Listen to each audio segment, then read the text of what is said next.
Cover చేయడం నా ఉద్దేశం కాదు. బట్ నేను అడగాలని డౌట్తో అడుగుతున్నా. ఇప్పుడు మన కోడి తయారుంది, చిన్న గురుకు వచ్చింది, దానికి యాంటీబయాటిక్ వాడొచ్చా వాడకూడదు? వాడకూడదు. అది చచ్చిపోయే పరిస్థితులు ఉంటే వాడాలి తప్పదు. కోడిని ప్రొటెక్ట్ చేసుకుంటారు. మళ్ళీ పంది వేయాలనుకుంటే కనుక రన్నింగ్లు ఇప్పుడు పండగ 20 రోజులు ఉంది. ఇప్పుడు నువ్వు యాంటీబయాటిక్స్ ఇస్తే పండగ పనికిరాదు కదా. ఖచ్చితంగా దెబ్బతింటాడు. పెర్ఫార్మెన్స్ చాలా దెబ్బతింటుంది. నేను చాలా ప్రాక్టికల్గా చూస్తున్నాను కదా. ఈ న్యాచురల్గా ఈ వాడండి, తేనెను తులసాకు రసం ఈ వాడి తగ్గిపోతుంది.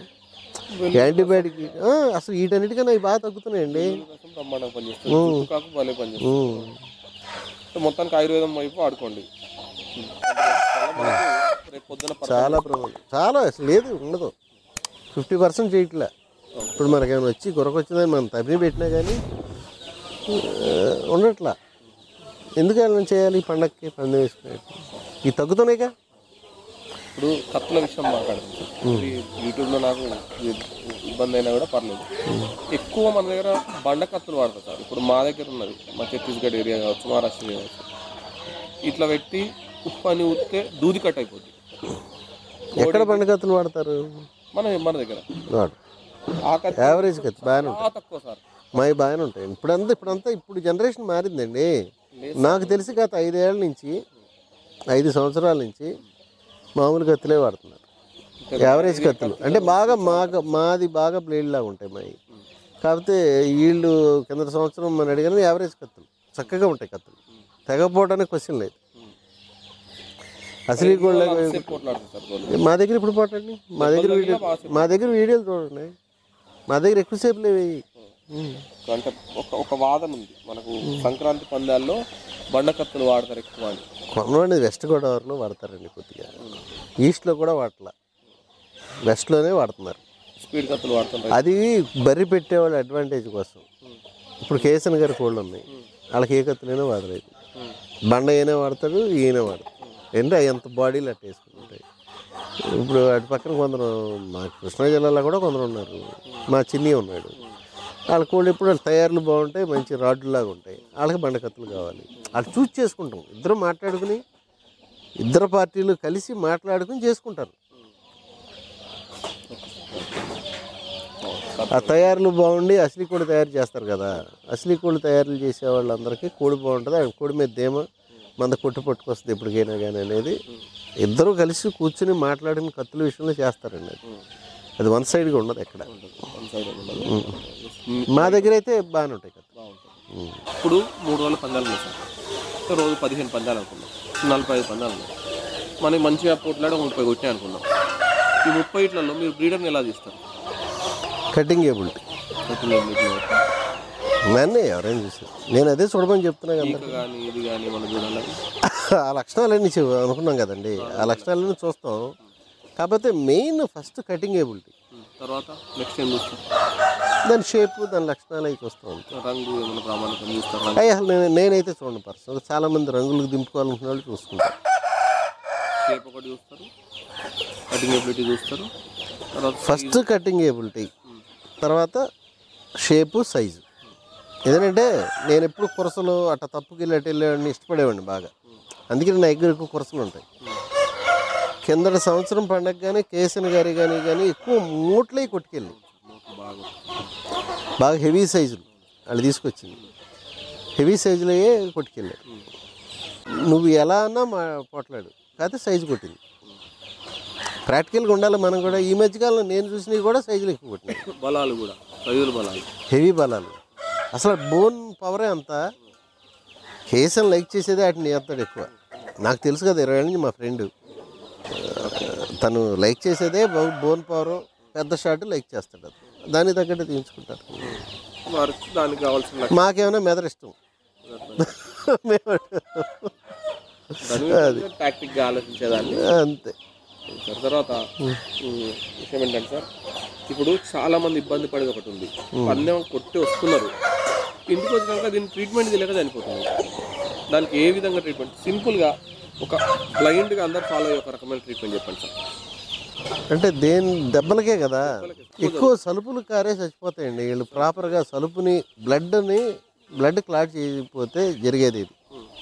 దాని దగ్గర ఒక అరగంట స్పెండ్ చేస్తే టైము, కోడి దాదాపు చనిపోతుంది. వీళ్ళు గట్టి కట్టుకొట్టి కాళ్ళు లాగేయటం, సలుపుని జాగ్రత్తగా చూసుకోవాలి. మిగతా ఒంటి మీద దెబ్బ ఇంజరీ బాగా లోనకి వెళ్తే అది బతకపోవచ్చు, వేరే రకంగా వెళ్ళి. అంతేగాని ఈ యాంటీబయాటిక్స్ ఎవరు వాడినా, మనకి దెబ్బ తగిలితే స్టిచ్చెస్ వేసిన తర్వాత వాడేది డాక్టర్ ఏది వాడతాడో కోడికి అదే వాడుతున్నారు. అంటే ఎంత వాడాలి సార్, ఎంత వాడాలని తెలియదు ఇంకా. ఏదైనా 250-200 మినిమం డోసే వేస్తాం. 250 mg డోసు ఫుల్గా ఒక కోడికి వేయచ్చు. దాంతోపాటు ఇప్పుడు తీసుకొచ్చిన దెబ్బ తగిలింది, స్టిచ్చెస్ వేసా, 250 డోస్ వేసా. ఇంకేమన్నా వేస్తా? టీటీ గురించి ఒక వాదన ఉంది, ధనుర్వాతం. కోడికి టీటీ అక్కర్లేదండి, కొంతమంది లేదు లేదు మనుషులకి అది చేయాల్సిందే అంటారు. మనుషులకి నిజానికి ధనుర్వాతం అనేది కోళ్ళల్లో రాదు, అది టెటానస్ అనేటువంటి సమస్య లేదు లేదు లేదు. అంటే కేవలం అంతే, మనుషులకి చేస్తారు. మనకు చిన్న దెబ్బ తగ్గగానే టీటీ చేస్తారు కాబట్టి మైండ్లో ఫిక్స్ అయిపోయి కోడికి కూడా చేస్తారు, అంతేగాని అది అజ్ఞానం. పందెం కొట్టింది సార్, తీసుకొచ్చినారు, ట్రీట్మెంట్ చేసినారు, సెట్ అవుతుంది. మనం పందెం కన్నా ముందు మటన్ పెట్టినాము, చాలా రకాల ఫీడ్ ఇచ్చినాము, విపరీతమైన గ్రోత్ జరుగుతుంది. తర్వాత దాంతోపాటు ఏంటంటే ఓవర్ వెయిట్ ఉంటుంది బాడీలో. దాని తర్వాత మోర్లు వస్తాయి, కొన్నిటికి ఎరుపులు వస్తాయి, కాళ్ళ ఎరుపులు. అలా రాకుండా ఉండాలంటే పందెం నుంచి తీసుకొచ్చిన తర్వాత మిగిలిన కోళ్ళకి ఎలాంటి జాగ్రత్తలు తీసుకోవాలి? అంటే మోర్లు వస్తామంటే యూరిక్ యాసిడ్ పెరగడంలో ఓవర్ ప్రోటీన్ వల్ల వస్తుంది అది. అవును, మనం ఈ పందెం ముందు బాగా ప్రోటీన్ ఇస్తాం కదా, సడన్గా ఆపేస్తాం కదా, దాని తర్వాత మనకి ఎక్కువ కంప్లైంట్ అది యూరిక్ యాసిడ్ పెరిగిపోయింది. సొరకాయ ఒకటి బాగా పనిచేస్తుంది, రోజు మేపాలంటారా? కొద్దిగా సొరకాయ ముక్క. ప్రోటీన్ అనేది మోర్లు వచ్చిందని ప్రోటీన్ అనేది తగలకూడదు, ఓన్లీ కార్బోహైడ్రేట్స్ మీద నుంచి రోజుకు ఒక చిన్న సొరకాయ ముక్క పెడితే యూరిక్ యాసిడ్. లేకపోతే ట్యాబ్లెట్స్ ఉన్నాయి, గౌట్ నీళ్ళు అని అవన్నీ ట్యాబ్లెట్స్ ఉన్నాయి, యూరిక్ యాసిడ్ తగ్గిస్తుంది. అది తర్వాత ఎలాగ తీసుకురావాలి దాన్ని మళ్ళీ మన లైన్లో స్లోగా, ఇక అవన్నీ తగ్గిన తర్వాత రోజు. ఇప్పుడు మనం పందెం అయిపోయింది సార్, తెల్లారి తీసుకొస్తాం, రోజు రావుల సొంతలు పెడతాం, అదే రావుల సొంతలు పెట్టిస్తాం మనం, అంతే. ఇంకా వేరే అయితే పెట్టాము. కానీ ఇన్ని రోజులు ఉన్న వేడి అంతా నేను అనేది మోరల్ గురించి మాట్లాడతాను, మోర్ల గురించి మాట్లాడాను. ఈ ఒకేసారి తయారీ ఫీడ్ ఆపడం వల్ల ఏమైనా నష్టం ఉందా? ఏమీ లేదు, ఆపడం కూడా మంచిది. అసలు ఒక వారం రోజులు మార్చి మళ్ళీ ఏమైనా పని వేయాలనుకుంటే మీరు మళ్ళీ తయారు చేసుకుంటే అప్పుడు బాగా ఎక్కువ, బాగా కొట్లాడే అవకాశం. అసలు కూడా అంతే కదండి సార్. ఇప్పుడు బ్రీడర్ని సెలెక్ట్ చేశారు, మీకు వచ్చిన దానిలో దెబ్బ తగిలిందంట, బ్రీడర్ని తీసుకొచ్చినారు, ఎట్లా మీరు ఇద్దాం అనుకున్నారు. ఇప్పుడు ఒక సగటు పందెగానిగా లేకపోతే ఒక సగటు బ్రీడర్గా వాటిని పెట్టెలు కూడా సెలెక్ట్ చేశారు. ఆల్రెడీ ఇదివరకు వీడియోలోనే చెప్పారు పెట్టెలు ఎలా ఉండాలి, ఆ వీడియో ఆల్రెడీ చాలామంది 100 మంది చూసుంటారు, 1000 మంది చూసుంటారు. ఇప్పుడు మీరు అదే లైన్లో ఉన్న పెట్టెతో కలపడానికి ఇష్టపడతారా, లేదంటే దానికి పుట్టిన దానికి లేదా దాని సిబ్లింగ్స్తో కలపడానికి ఇష్టపడతారా? అసలు ఏ విధంగా కలిపితే ఒక సక్సెస్ఫుల్ బ్రీడర్గా మారచ్చు? ఫస్ట్ దాన్ని ప్రొటెక్ట్ చేయడానికి దాంట్లో దాని సిస్టర్స్ ఉంటాయి కదా, సిబ్లింగ్స్, ఆడికి వెళ్ళి తర్వాత నుంచి మళ్ళీ మిక్సింగ్ అని. అంటే ఆ బ్రీడ్ని మనం కాపాడడానికి దాని సపరేట్ కొని పిల్లలు చేయించాం. సో ఆ పిల్లల్ని మనము స్టేబుల్ చేసుకున్నాం, ఉన్నాయి మన దగ్గర. ఇంకా ఇప్పుడు దాని తర్వాత అవుట్ క్రాస్ చేస్తాం. అంటే ఈ సిబ్లింగ్స్ కాకుండా అవుట్ క్రాస్ చేస్తే ఇంకా మంచి పిల్లలు వస్తాయంటారు కదా సార్? అవుట్ క్రాస్ ఎక్కువ వస్తాయి, మంచి పిల్లలు. మరి ఇలాగెందుకు breed genes protection, genes protect చేసిన తర్వాత ఆటోమేటిక్గా మనము అవుట్ క్రాస్ చేస్తాం. వీటిని తర్వాత వీటికి వచ్చే పిల్లలు మళ్ళీ బ్రీడింగ్ ఉంటాయి. అవును, వాటిలో మళ్ళీ వాటికి మళ్ళీ వీటి పెర్ఫార్మెన్స్ అంత గొప్పగా లేకపోయినా కానీ వీటికి వచ్చే పెర్ఫార్మెన్స్ మంచిగా వస్తుంది, వీటికి వచ్చే పిల్లలు. ఎందుకంటే స్టేలియన్ లాగా లైన్ ప్రొటెక్ట్ చేయడం అది. అంటే మీ దృష్టిలో ఇన్బ్రీడింగ్ గొప్పది, మీరన్న లెక్కన ఇన్బ్రీడింగ్ అవకాశాలు వచ్చినా కూడా నెక్స్ట్ తరం వచ్చే మంచిగా. అంటే ఇప్పుడు ఇన్బ్రీడింగ్ ఎన్ని తరాల వరకు చేయొచ్చు? మరి ఇన్ని తరాలని ఒకసారి చేస్తామండి. ఒకసారి స్టేలియన్లు అంటే 3-4 తరాలు చేయించాలన్నారు కదా? అట్ట కాదు, 3-4 తరాలు అయ్యి దాంట్లో ఉంటుంది ప్రొటెక్షన్, జీన్స్ ప్రొటెక్షన్. జెనెటికల్గా అయ్యి వాటి లక్షణాలు, వాటి ఆలోచనలు దానికి ఉంటాయి. అదే ఇప్పుడు కృష్ణ గారికి చెప్పాను కదా ఇందాక, ఆయన గూనేటిని కుంటేటిని వేస్తారు. అయితే కరెక్టే, కృష్ణ గారి కాదు, ఆయన అనుభవం అది. ఆయన అనుభవం ప్రకారం పుల్లెట్ కూరల దగ్గర ఎక్కువ తీసుకొచ్చి చేసేవాడు, అసలు కలిపేవాడు ఆయన. ఓకే, అసలీలలో టీకర్ల బర్మాలు కలిపారన్నారు. రకరకాలు కలుస్తాయి కదండి, మనం పేర్లు పెట్టుకుంటాం. అయితే ఇప్పుడు కృష్ణ గారి టాపిక్ వచ్చిన ఒక వాదన ఉంది సార్. కృష్ణ గారికి వాళ్ళకు తొందరగా లివర్ కంప్లైంట్ వస్తుంది, కాళ్ళు నడాలు అంగిపోయి ఉంటాయని ఒక వాదన ఉంది. ఇప్పుడు ఎందుకు ఇన్బ్రీడ్ అయ్యే ఇన్బ్రీడింగ్ వల్ల ఆయన ఇన్బ్రీడ్ చేసి వాళ్ళకి ఆ కంప్లైంట్ వచ్చింది. అది కొనుక్కున్న వాళ్ళకి కూడా చాలామందికి ఆ కంప్లైంట్స్ ఉన్నాయి. ఈ బ్రీడింగ్ కాన్సెప్ట్లో చాలా రకాల కాన్సెప్ట్స్ ఉన్నాయి సార్. ఎక్కువగా మీరు పెరుగు వాటి మీద ఎక్కువ అధ్యయనం చేశారు. పెరుగు బ్రీడింగ్ కాన్సెప్ట్స్ ఏమైనా సపరేట్గా ఉంటాయా? మన బ్రీడింగ్ కాన్సెప్ట్ లాగానే సేమ్? వాళ్ళు అవుట్ క్రాసే ఎక్కువ అవుట్ క్రాస్ చేస్తారు. ఇన్బ్రీడ్ చేయించుకున్నట్టు నేను నాకు చెప్పాను కదా, అది స్టేలియన్ గట్టి పెడతారు. అది ఫౌండేషన్ లైన్. ఇక్కడ ఆ లైన్ పోనవరు. అది ఆ లైన్ అలాగే స్టేబుల్ నుంచి అవుట్ క్రాస్ చేస్తూ ఉంటాం. అంటే ఫర్ ఎగ్జాంపుల్ ఒక ఎక్స్ అనే కోడ్ ఉంది అనుకుందాం. ఎక్స్కు వై అనే సిబ్లింగ్తో కలిపినారు, దానికి ఏబి అనేది పుట్టినది. మళ్ళీ దానికి ఎక్స్తో కలుపుతారా లేకపోతే ఆ ఏబీలనే కలుపుతారా?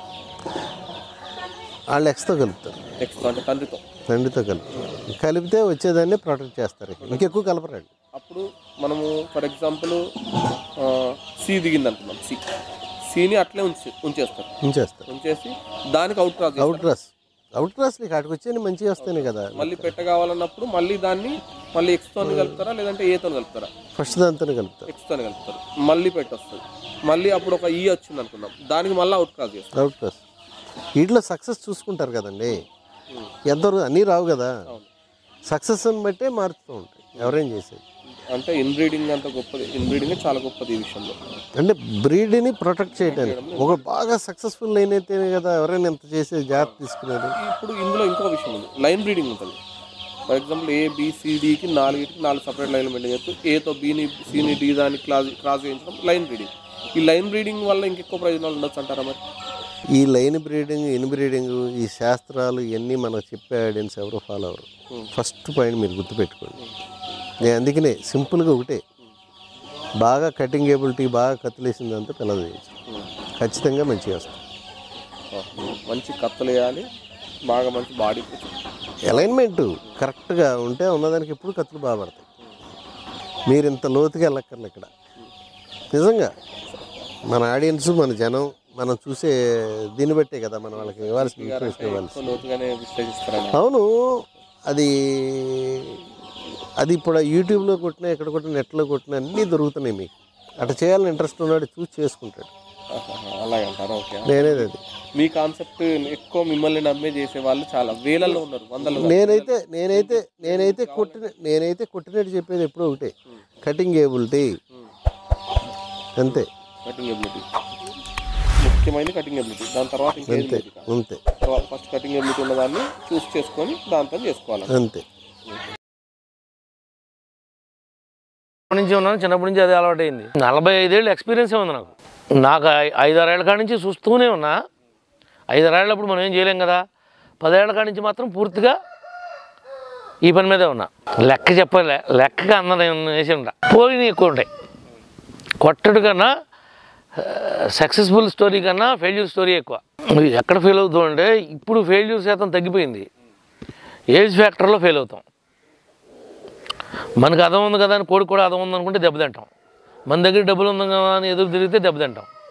ఆ రకంగా ఫెయిల్ అయ్యి ఉంటాం. 100 పళ్ళు కొడదామని వెళ్తాం. మాస్టర్ కూడా నీకు అబద్ధం చెప్పాడు, మాస్టర్ కూడా కొడదామని వెళ్తాడు.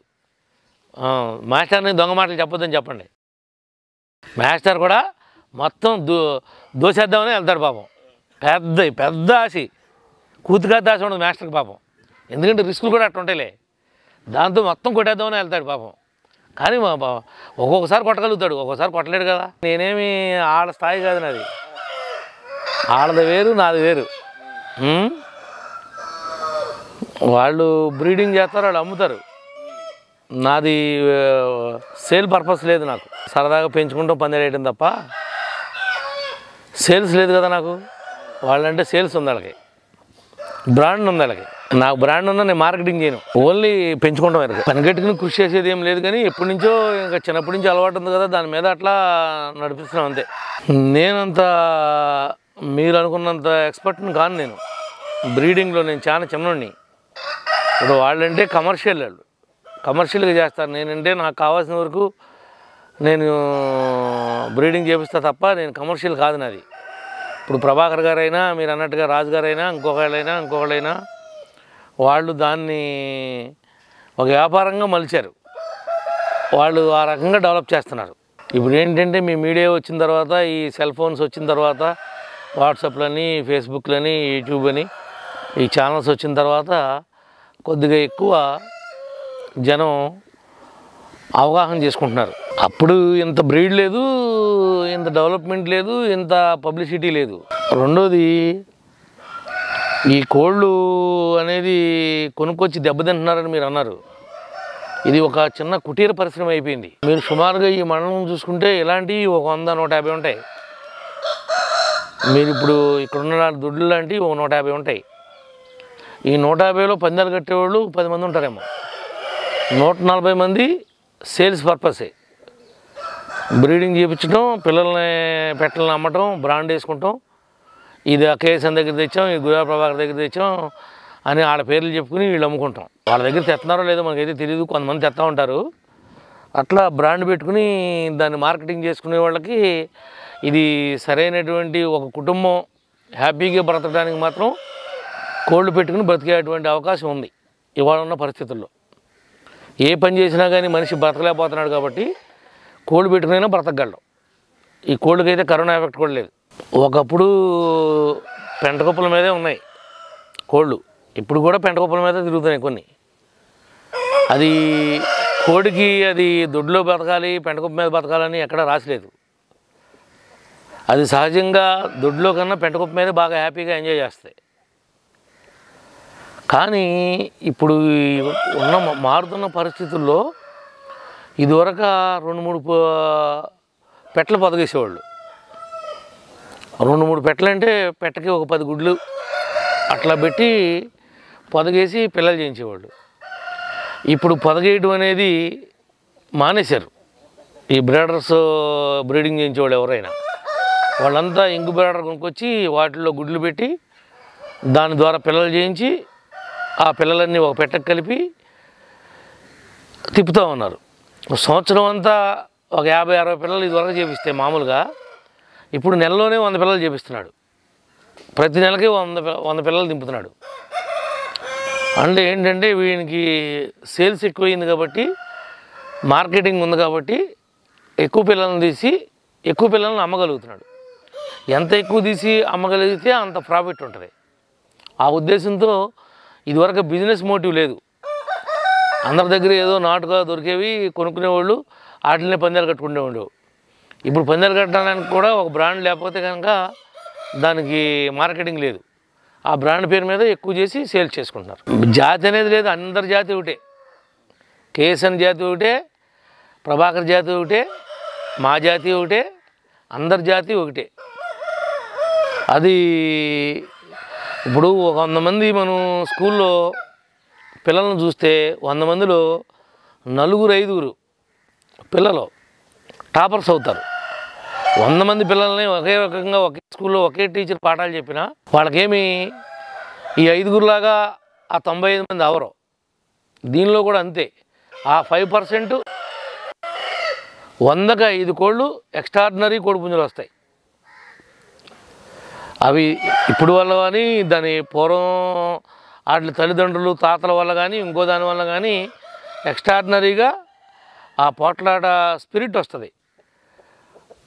ఆ వచ్చిన వాటిని చూపించుకుని వీళ్ళు మిగిలిన వాటిలన్నింటినీ తుక్కు బొక్కు అమ్ముతారు అంతే. భీమవరం అనేది కొడుతుందని మీరు అనుకుంటున్నారు. మీకు ఎవడో చెప్పుంటాడు భీమవరంలో కొడద్దని. భీమవరంలో కొడద్దే, ఏలూరుది కొట్టదని ఏమి లేదు ఎక్కడ. భీమవరం అయినా ఏలూరు అయినా జాతి అంతా ఒకటే. గతంలో నువ్వు అన్నట్లుగా ఇడిగాళ్ళు ఉంటాయి, వాటిని అసలీ కోడిపుంజులు అంటారు, రేజాలు అంటారు, రకరకాల బ్రీడ్లు ఉండేవి. ఏవి ఒక్కొక్కటిగా నమ్మకం ఒక్కొక్కటి. అసలీ పెట్టకి మామూలు పుంజుకి కలిపితే కనుక మంచి పుంజులు వస్తాయి అంటాడు ఒకడు. ఒకడు ఇన్బ్రీడ్ అయిపోద్ది, మన పెట్టలే మన పుంజులు కలపకూడదు, బయట నుంచి పెట్టలు తేవాలంటాడు. ఒకడు బయట నుంచి పుంజులు తేవాలంటారు. ఎవరి సిస్టమ్ ఆడదమ్మా. దీనిలో ఇది అని చెప్పలేం. కానీ ప్రతి 100లో మాత్రం 5 ఎక్స్ట్రాడినరీ కోడి పిల్లలు ఎవరి దగ్గరైనా పడతాయి. ప్రతి 100లో 5 ఎక్స్ట్రాడినరీ కోడిపుంజులు పడతాయి. ఆ 5ని పెట్టుకునే మార్కెటింగ్ చేస్తారు ఎవడైనా. ఇప్పుడు ఆ 100 ఉంటే నా దగ్గర కూడా 5 వస్తాయి. ఆ 5లో కొన్ని మంచి రావచ్చు, వాటిని కాదనలేము మనం.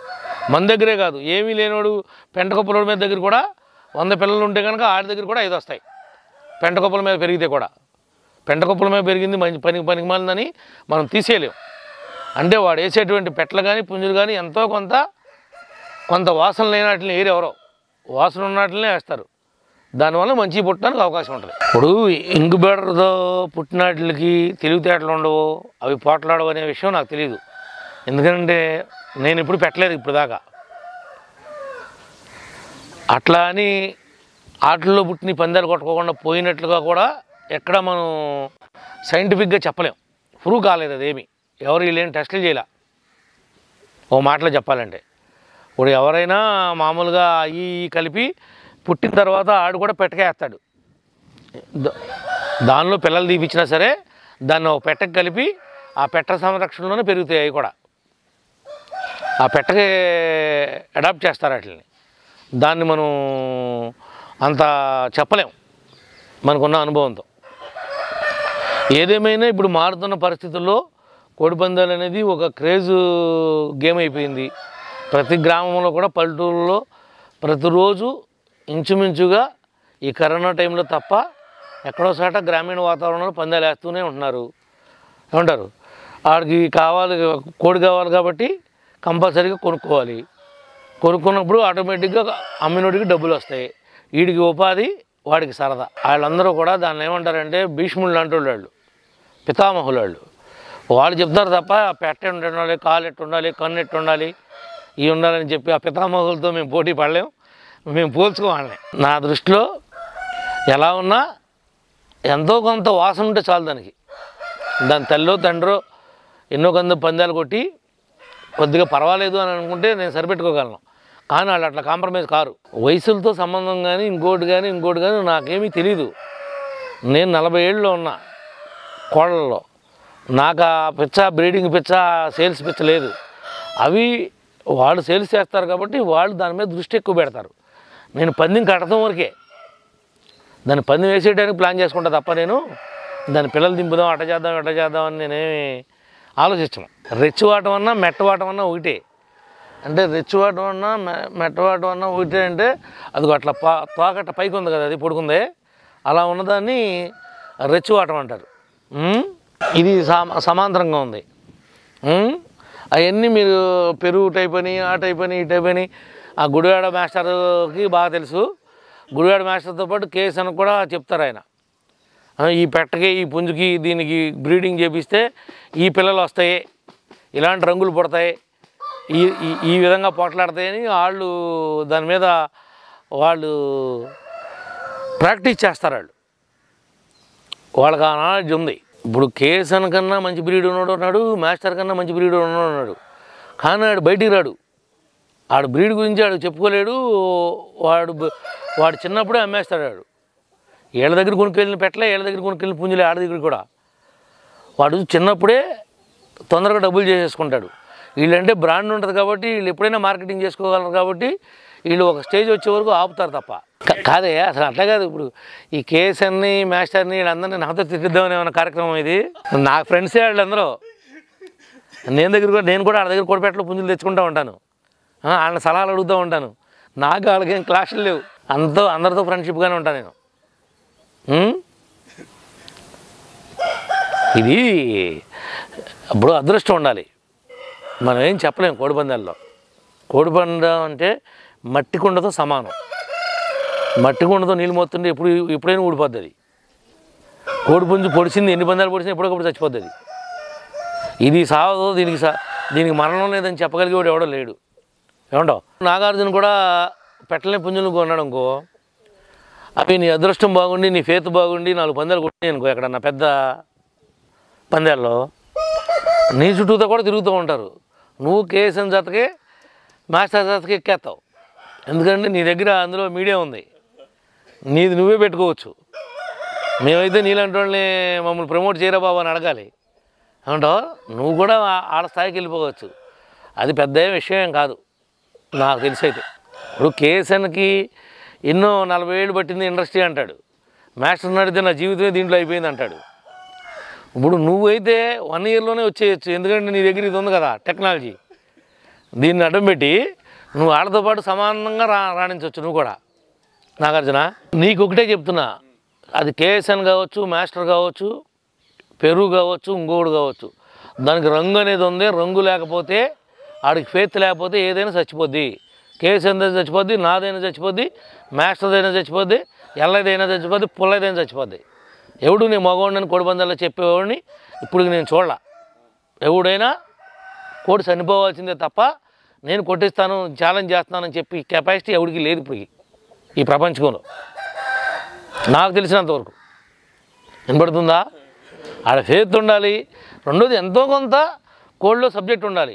మరీ పనికి మాలిన దాన్ని కోసుకుంటా తీసుకొచ్చేదాన్ని తీసుకెళ్ళి నువ్వేదో గాలిలో దీపం పెట్టి దేవుడు నువ్వే కాపాడమంటే వీలు పడదు కదా. ఇప్పుడు గాలిలో దీపం పెట్టావు, దానికి చిమ్నీ వేసి దీపం పెడితే ఎంతో కొంత ఆగుద్ది. చిమ్నీ లేకోకుండా దీపం పెట్టి దేవుడు నువ్వే కాపాడమంటే ఎవడు కాపాడతారు చెప్పు? అట్లాగే కోళ్ళలో కూడా ఒక మాదిరి ఎంతో కొంత సబ్జెక్ట్ ఉన్న దాన్ని నువ్వు తీసుకొస్తే బెటరే. కానీ మరీ కోసుకుంటానికి ఎవడో చికెన్ సెంటర్ వాడు అమ్మేదాన్ని తీసుకొచ్చి నువ్వు పందెం కట్టావు అనుకో మార్కెట్లో పట్టుకొచ్చి, అది ఎట్లా వీలు పడద్దే? దానికి సరైనటువంటి తర్ఫీదు ఉండదు, రెండోది మేత ఉండదు, బలం ఉండదు, ఎంతో కొంత తల్లిదండ్రులను బట్టి బ్రీడ్ వస్తుంది, ఆ బ్రీడ్ లక్షణాలు ఉండవు. అది కోతకు పనికి వస్తానికి ఓన్లీ మీట్ పర్పస్కి ఉపయోగించేదాన్ని నువ్వు పందాన్ని ఎట్ట కడతావు? అది సాహసం కదా. అలాంటివి ఫెయిల్ అవుతాయి. కొన్ని ఉంటాయి, అవుకులు ఉంటాయి, చిన్నప్పుడు ఎప్పుడో వాటికి ప్రాబ్లం వచ్చి కాళ్ళు తేడా వచ్చో రెక్కలు తేడా వచ్చో ఉంటాయి. అవి ఎవడో ఇప్పుడు ఈ పితామహులు లాంటి వాళ్ళు కనిపెడతారు వాటిని. ఇప్పుడు గబికిన నాలంటే ఆవేశపడి వాటిని చూసుకోడు. వీటికి అవుకు ఉందా, కాలు ఉందా, కన్ను ఉందా, రెక్క ఉందా అని మనకు తెలియదు. మనం ఎంత మటుకి దాన్ని వేసేయాలి కొట్టేయాలని కాన్సెప్ట్తో పని వేసేవాడు దెబ్బతింటాడు. నాలాగా ఆలోచన పరులు జాగ్రత్తగా ఉంటారు. మోసం చేస్తున్నారు, అది చేస్తున్నారు, ఇది చేస్తున్నారు అనుకోదు. మోసం చేసి అమ్మాలనేది వాళ్ళ ఉద్దేశం కాదు. వాళ్ళు కూడా గొప్పవాటిని వేసామనుకునే ప్రయాణం చేస్తున్నారు. బ్రీడ్ కలవాలి, ఫేత్ ఉండాలి, మంచి పిల్లలు పుట్టాలి, వాటిలో సక్సెస్ఫుల్ రావాలి. సక్సెస్ వచ్చినా నీకు ఎక్కడో గ్రామాల్లో చిన్న చిన్న పందాల్లో అవి కొట్టినా ఎవరికి తెలియదు. నాలాంటి వాళ్ళకి పెద్ద పందాల్లో కొడితేనే వాటికి ఫోకస్ అవుద్ది. ఇప్పుడు కేఎస్ఎన్ లాంటి మాస్టర్ లాంటి ఇంకా వేరే వాళ్ళు లాంటి వాళ్ళు పెద్ద పెద్ద వాటిల్లో కొడతాం వలన వీటికి పెద్ద బ్రాండు నేము క్రియేట్ అవుతుంది. అదే చిన్నోడేమో ఊళ్ళో పల్లెటూరులో ఎత్తుంటే వాడి దగ్గర కొడుతున్నా కానీ ఎవరికి తెలియదు అనమాట. అవన్నీ నువ్వు నన్ను అడగకూడదయా. నువ్వు కోడిపందాలు వేస్తావా అంటే సమాధానం చెప్తా తప్ప నేను అవన్నీ మాస్టర్ని కేఎస్ఎన్ని అలాంటి వాళ్ళని అడగాలి తప్ప ఇప్పుడు నాలాంటి వాడిని నువ్వు అవన్నీ అడగకూడదు. ఎందుకనంటే నేను ఆ ఫీడింగ్ మీద పెద్ద ఇంట్రెస్ట్ ఉండదు. నాకు పందెం వేయడం మీదే ఇంట్రెస్ట్. ఏమంటో అది చట్టం చేసి కార్యరూపం దాల్చి ఈ ప్రభుత్వం దీన్ని ప్రోత్సహిస్తే గ్రామీణ వాతావరణంలో బోల్డంతా ప్రాబ్లమ్స్ తగ్గుతాయి. ఎందుకంటే మనుషులకి మానసిక రుగ్మత నుండి బయటికి రావడానికి ఇది ఒక పల్లెటూరులో ఒక గేమ్. ఇది ఇప్పుడు ప్యాకెట్లో అయితే మోసం చేయొచ్చు, ఇంకో దాంట్లో అయితే మోసం చేయొచ్చు. దీంట్లో మోసం చేయడానికి లేదు. మనం మోసపోతే తప్ప కావాలని ఎదురోడు మోసం చేయడానికి లేదు. ఇది నీతి నిజాయితీగా వేసే అవకాశం ఉంది. దీనిలో పూర్వీకులు బ్రాండ్ చేశారు, దాని మీద చట్టం ఉంది. ఆ చట్టాన్ని మనం ఉల్లంఘిస్తున్నాం. పందాలు వేస్తుంటే కోర్టులు కూడా వేయొద్దంటున్నాయి. కోర్టు కనుక ఒప్పించాలి అంటే కనుక మనం చట్టాన్ని చేయాలి. దీన్ని గ్యామ్లింగ్ యాక్ట్ నుండి కోడి పందాలను తప్పించాలి. తప్పిస్తే కనుక అప్పుడు కోడి పందాలు చట్టం చేసేయచ్చు. అందరూ ఉండేవాడు ఇప్పుడు ఒక్కొక్కడేమో మమ్మల్ని అల్లరి చేస్తారు ప్రతివాడు. ఇప్పుడు ఆ పండుగ రోజుల్లో కోడి పందాలకు వెళ్ళినాడు ఎమ్మెల్యే ఎవడు, ఎంపీ ఎవడు, వీళ్ళు ఎవరో వీళ్ళు ఎవడో పెద్ద కోడి గురించి తెలియనట్టు చికెన్ తిన్నట్టుగానే మాట్లాడతారు మాటలు. అందరూ ఆ గూట్లో పక్షులే. కాకపోతే చట్టం ఉంది, చట్టం ఉందనే గౌరవంతో మేము దాన్ని గౌరవించాలి కాబట్టి దూరంగా ఉన్నాం. నాకు అవకాశం ఇస్తే రోజు వేయాలనే ఉంటుంది. నాకు ప్రతిరోజు అదే అండి, మామూలుగా నేను ఒరుగులు ఈ వయసులో సేల్ చేస్తాను అండి. ఇది 9 months ఉంటుంది. Indian breed.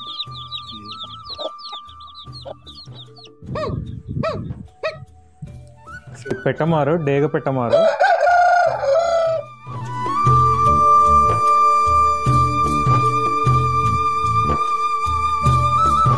అందరికీ నమస్కారం. నా పేరు శశిధర్ రెడ్డి. మీరు చూస్తున్నారు శశి అగ్రిటెక్ ఛానల్. ఈరోజు మనం హైదరాబాద్లో గల పందెం కోళ్ళ ఫామ్లో ఉన్నాము. హలో అండి, నా పేరు ప్రవీణ్. నాది మల్లికార్జున ఫార్మ్స్ అండి. ఇది హైదరాబాద్లో ఉంటుంది. నేను ఈ ఫీల్డ్లోకి వచ్చి 4 years అవుతుందండి. నేను గతంలో ఒక వీడియో చేశాను, మీరు దాంట్లో చూశారు. కానీ ఇప్పుడు కొంచెం అప్గ్రేడెడ్గా స్టార్ట్ చేశాను. నేను పెరువియన్ చిక్స్ సేల్ చేస్తాను మామూలుగా. అలాగే మన దగ్గర పెరువియన్ బ్రీడ్ పెట్టలు కానీ ఏమైనా కావాలంటే అవైలబుల్గా ఉంటాయి. దాంతో పాటుగా నా దగ్గర ఇండియన్ బ్రీడ్ కూడా ఉంటుందండి. అంటే మామూలుగా ఇండియన్ బ్రీడ్ నేను బిఎన్ఆర్ లైన్ ఫాలో అవుతానండి. అంటే ఆయన పుంజు కానీ పెట్టలు కానీ అన్నీ బిఎన్ఆర్ లైనే అండి నాదే. సో నేను ఆయన ఇచ్చిన బ్రీడర్స్తో బ్రీడింగ్ చేయిస్తాను. కానీ ఇండియన్ బ్రీడ్వి చిక్స్ సేల్ చేయనండి నేను, అవి ఒరుగులు ఇస్తాను. మీకు వీడియోలో ఒరుగులు కూడా చూపిస్తాను. మీకు ప్రైజ్లు అవన్నీ ఇంకేదైనా ఫర్దర్ డీటెయిల్స్ కావాలంటే మీరు నా కాంటాక్ట్ నెంబర్ ఇస్తాను, మీరు అక్కడ కాల్ చేయొచ్చు.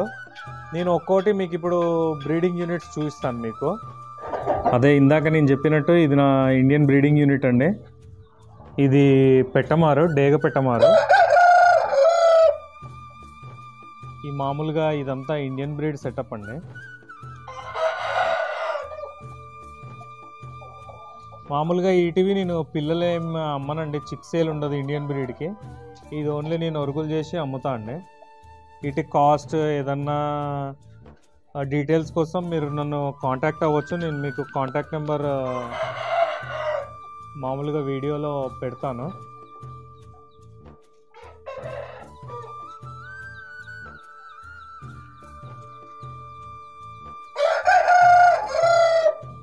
చాలా మంచి సక్సెస్ లైన్ అండి ఇది. ఇవి నా బ్రీడర్స్కి వచ్చిన అవుట్పుట్ అండి. ఇది చిక్స్, ఇవి ఇండియన్ బ్రీడ్ చిక్స్ అండి. ఇవి నేను మామూలుగా పిల్లలు వెళ్ళిన తర్వాత ఒక 10 days అలా గాబులోనే ఉంచుతా అండి లైట్ వేసి. వాటికి ఇనీషియల్గా ఒక 3 days బాయిలర్ స్టార్టర్ అలా ఇచ్చుకొని, తర్వాత మనం సద్దలు, రాగులు, ఒడ్డు ఇలా మిషన్లో బట్టి కొంచెం లావుగా ఉండేటట్టు ఇడ్లీ రవ్వలాగా అది తడిపి మామూలుగా వేస్తా అండి. ఇంకా ఇలా ఇంత సైజ్ అవ్వగానే బయటికి వదిలేస్తాను. అవి మామూలుగా సోలు సద్దలు నానబెట్టినవి తినేసి ఉంటాయి. ఇవి మామూలుగా ఈ ఏజ్ వచ్చేసి 3 to 3 days అవుతుందండి. ఇలాగా ఫస్ట్ 10 days మనం గాబులో ఉంచుతాను నేను. బ్రీడ్ ఏందని ఇండియన్ బ్రీడ్.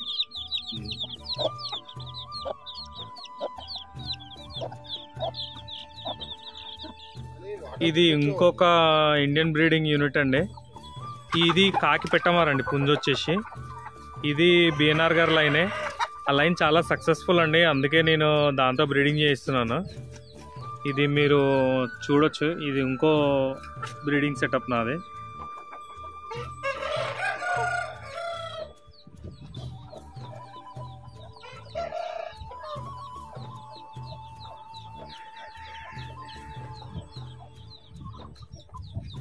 ఇది నేలగడ కొంచెం మెత్తగా ఉండాలని ఇట్లా ఇసుక నేలలో బ్రీడింగ్ చేస్తారండి మామూలుగా. అంటే కోళ్ళకి అవి ఆనలు రాకుండా ఉండడానికి అలా. ఇది వచ్చేసి నా పెరువియన్ ఒరిజినల్ యూనిట్ అండి. ఇది పుంజు గేర్వా. ఇంకొకటి నాది పచ్చకాగిడి ఉంటుంది.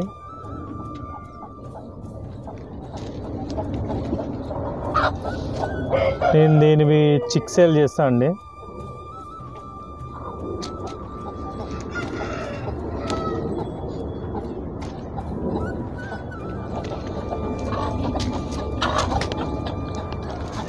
ఇది వచ్చేసి పెరువియన్ ఒరిజినల్ పచ్చకాకండి నాది.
ఇది వచ్చేసి నాది ఇంకోటి బ్రీడింగ్ యూనిట్ అండి, ఇండియన్ బ్రీడింగ్ యూనిట్.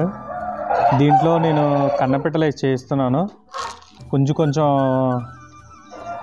సైజ్ కాబట్టి కన్నపెట్టలతో చేయిస్తున్నాను. ఇది పెట్టమారండి, పచ్చకాకి పెట్టమారు.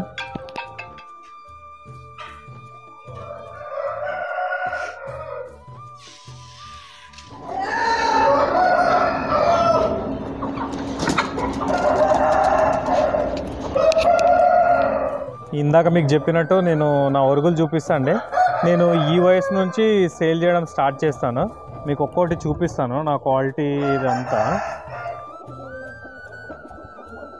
వీటి ఏజ్ వచ్చేసి 7 to 9 months మధ్యలో ఉంటాయండి.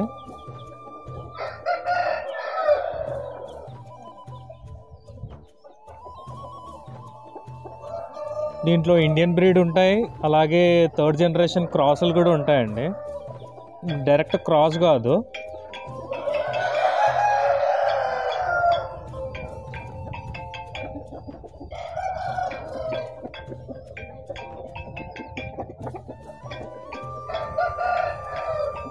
నేను వీటిలో క్రాస్ వచ్చినప్పుడు మీకు చెప్తాను.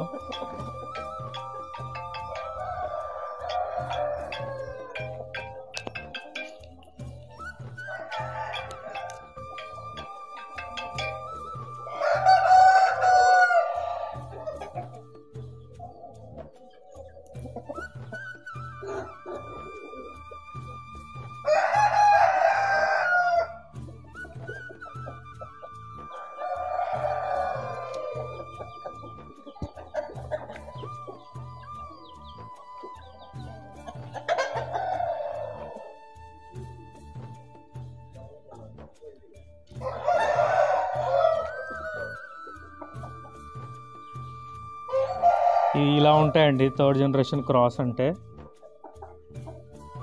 మామూలుగా క్వాలిటీ బాగుంటాయండి. రెక్క సైజు కానీ, కాళ్ళు తెలుపు, మొహాలు సన్న మొహాలు.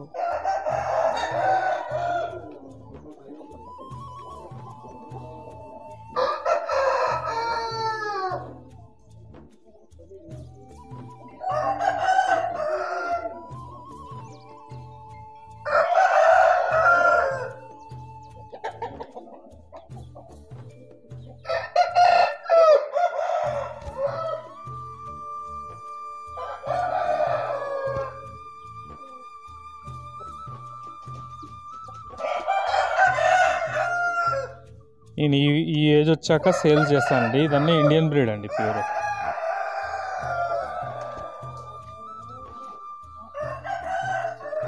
మ్యాక్సిమం బల్క్లో సేల్ చేయడానికి ట్రై చేస్తాం మేము.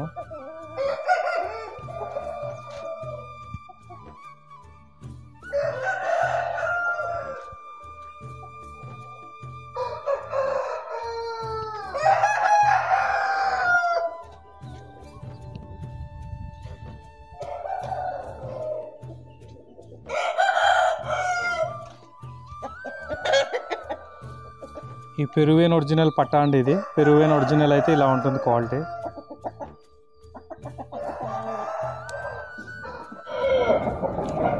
ఇది వచ్చేసి నా పచ్చకాకి ఇంకో బ్రీడర్ అండి. నేను మామూలుగా ఇది రెస్ట్లో ఉంచాను. అంటే ఒక యూనిట్కి 2 పుంజులు ఉండేలాగా చూసుకుంటాను నేను. ఎందుకంటే ఎవ్రీ 3 monthsకి మామూలుగా రెస్ట్ ఇస్తాను నేను పుంజుకి. ఇది ఇండియన్ బ్రీడ్ కెక్రే అండి నాది. ఇది వన్ ఆఫ్ మై బ్రీడర్. ప్రస్తుతం రెస్ట్ మోడ్లో ఉందండి ఇది.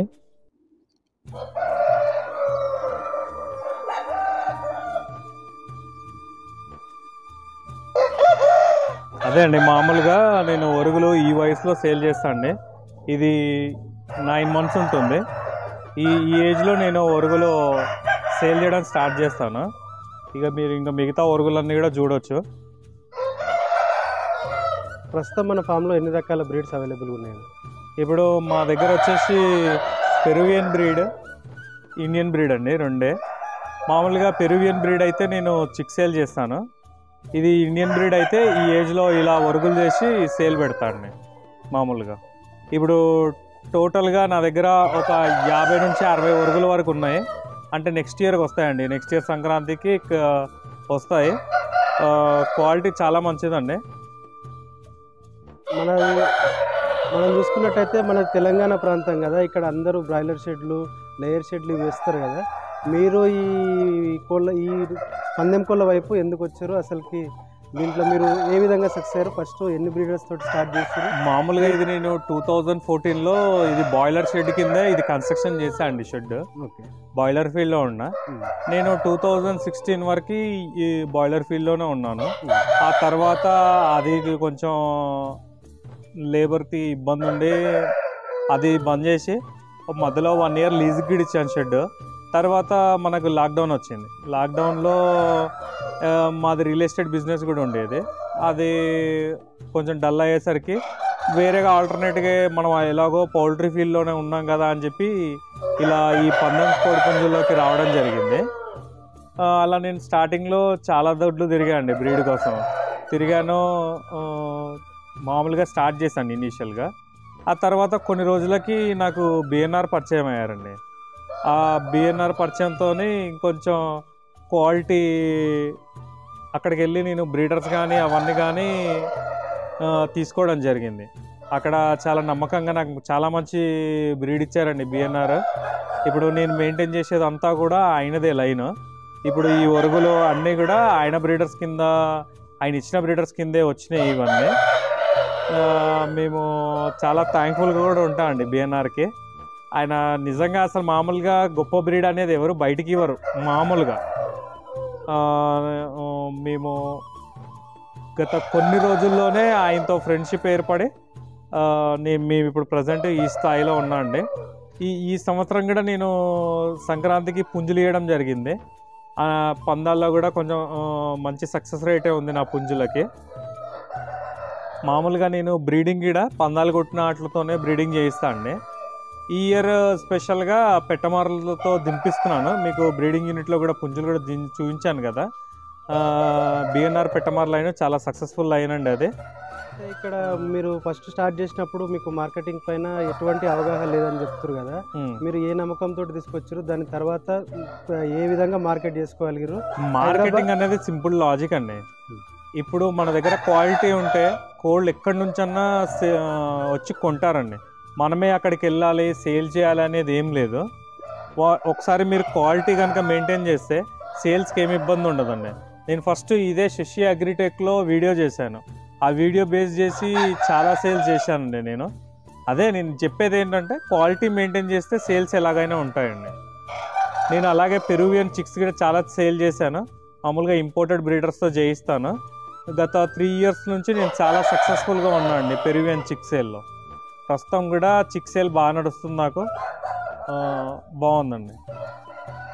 మీరు ఇప్పుడు మీరు ఎవరన్నా మీకు కావాల్సి సంప్రదిస్తారు కదా మనం ఇచ్చే ఇన్ఫర్మేషన్ తోటి, వాళ్ళకు మీరు ఆన్లైన్ డెలివరీ చేయగలుగుతారా? చేయగలిగితే తెలంగాణ, తెలుగు రాష్ట్రాలే కాకుండా వేరే రాష్ట్రాలకు కూడా చేయగలుగుతారా? ఇదివరకు చేసిన అనుభవాలు ఏమన్నా ఉన్నాయా? మేము రెగ్యులర్గా అయితే ఆంధ్రాకి ట్రాన్స్పోర్ట్ చేస్తామండి. అలాగే కర్ణాటక, తమిళనాడు ఇలా చేసాము. రీసెంట్గా కూడా ఛత్తీస్గఢ్కి కూడా చేసాము. అవైలబుల్ ట్రాన్స్పోర్ట్ ఎక్కడికి ఉంటే అక్కడికి ఖచ్చితంగా మేము ట్రాన్స్పోర్ట్ చేస్తామండి. ఈవెన్ చిక్స్ అయినా ఇలా ఒరుగులైనా. కన్నపెట్టలు కూడా ఈ ఏజ్లో సేమ్ ఏజ్లో ఇస్తామండి. కానీ ఇండియన్ బ్రీడ్ చిక్స్ అయితే ఏం సేల్ చేయండి. అలా 3 months 4 months కూడా మన దగ్గర అవైలబుల్ ఉండవండి. ఏదైనా ఈ ఏజ్లోనే సేల్ స్టార్ట్ చేస్తాను. మామూలు ఈ ఏజ్ అంటే యావరేజ్గా 9 to ఇంకా 1 year, 9 to 12 months మధ్యలో.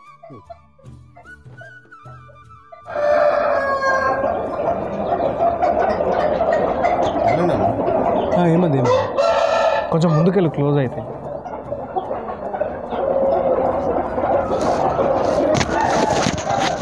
ఇప్పుడు మన డైలీ ఇప్పుడు బ్రాయిలర్ ఫామ్కి అయితే డైలీ ఫీడ్, ఫ్లోర్ క్లీనింగ్ అదంతా ఉంటుంది కదా. దీనికి ఈ నాటుకోళ్ళ ఫామ్ కానీ పందెంకోళ్ళ ఫామ్ కానీ మీ యొక్క యూనిట్లో డైలీ కార్యాచరణ ఏ విధంగా ఉంటుంది? మంత్లీ ఉంటుంది ఆ పని? ఏ విధంగా మీరు సక్సెస్ రేట్ కావడానికి మీరు తీసుకున్న జాగ్రత్తలు ఏంటివి? వాటిని ఒకసారి మా గురించి, మన ప్రేక్షకుల గురించి ఒకసారి ఎక్స్ప్లెయిన్ చేస్తారన్న? అలాగనే ఇది రోజు పొద్దున్నే గాబుల కింద ఊడుస్తారండి తప్పకుండా. ఈ జాంబులు పక్కన జరిపేసి అక్కడ ఖాళీ ప్లేస్లోకి జరిపి ఇదంతా నీట్గా ఊడుస్తారు. అలాగే మనం రోజుకి వాటర్ ఒకసారి చేంజ్ చేస్తామండి మేము. పొద్దున్నే వాటర్ చేంజ్ చేసి ఫీడ్ మాత్రం 3 o'clockకి, మధ్యాహ్నం 3 o'clockకి సద్దలు రాగులు నానబెట్టి పెడతాము. అలాగే మనం వారానికి ఒకసారి ఇది ఫార్ములిన్ స్ప్రే చేసుకుంటామండి. అలాగే షెడ్ ఇలా ఎప్పుడు ప్రతిరోజు ఊడ్చుకుంటూ ఉంటే నీట్గా ఉంటుందండి. ఈ మోషన్ అదంతా ఉండకుండా ఎత్తేసి బయట ఇస్తాము. మనకు ఖాళీ ప్లేస్ ఉంటుంది, చిన్నపిల్లలు తిరగడానికి కూడా బయట. వీటికి మాత్రం అంతే, రోజు ఒకసారి ఊడుస్తాం నీట్గా స్ప్రే ఫార్మలిన్. అలాగే మంత్లీ ఒక 3 days consecutive days 3 days antibiotics ఇస్తాను అండి నేను. అంటే నేనైతే మామూలుగా లెగ్జిన్ పౌడర్ కానీ లేదంటే టెట్రాసైక్లిన్ కానీ ఇంకేదన్నా ఈఫెక్ట్ ఉంటే కనుక అజిత్రోమైసిన్ వాడతా అండి. అజిత్రోమైసిన్ చాలా బాగా పనిచేస్తుంది యాంటీబయాటిక్, ఏదానికైనా ఏదైనా ప్రాబ్లం వస్తే కనుక. లేదంటే నార్మల్గా ప్రివెన్షన్ కోసం మనం టెట్రాసైక్లిన్ పౌడర్ వాడుకోవచ్చండి. మంత్లీ 3 days సరిపోతుంది. అలాగే మంత్లీ ఒక 3 days లివర్ టానిక్ కూడా ఇస్తా అండి. ఇలా గాబులో ఉండే వాటికి అలా బయట తిరిగే పిల్లలకైనా ఇస్తానండి. ఇవన్నీ రెడీ టు సేల్ పట్టాలి. ఇవి వచ్చేసి కొంచెం తక్కువ వయసు అండి. ఇవన్నీ వయసు తక్కువ ఉంటాయి. ఇవన్నీ ఒక 2 months తర్వాత స్టార్ట్ చేస్తానండి సేల్కి. ప్రస్తుతం మన దగ్గర రెడీ టు సేల్కి ఒక 60 వరకు ఉంటుంది. ఇవి నెక్స్ట్ 2 months తర్వాత వచ్చే మామూలుగా సెక్యూరిటీ పర్పస్గా కూడా నాకు సీసీ కెమెరాలు ఉంటాయండి. ఏ ఇబ్బంది లేకుండా షెడ్ చుట్టూరు అన్ని సీసీ కెమెరాలు ఉన్నాయి. మనం ఎప్పుడైనా బయటికి వెళ్ళినప్పుడు కూడా ఇక్కడ పని విషయం కానీ ఏదైనా తెలుసుకోవడానికి మేము అక్కడే చూసుకోవచ్చు. మన దగ్గర డాగ్స్ కూడా ఉంటాయండి. నైట్ టైం ఇక్కడ వదిలేస్తాను. ఈ సీసీ కెమెరాస్ కూడా ముందు జాగ్రత్త అండి, మనకి సెక్యూరిటీ పర్పస్కి బాగా పనిచేస్తాయి. ఇక్కడ ఒక జత మనుషులు ఉంటారండి, వాళ్ళు చాలా బాగా చూసుకుంటారు. షెడ్ బాగా నీట్గా ఉంచుతారు. మీరు చూసినట్టు పని కూడా చాలా బాగా చేస్తారండి. మా వెంకటేష్ పొద్దున్నే లేచి పనులు అదంతా బాగా చేస్తాను.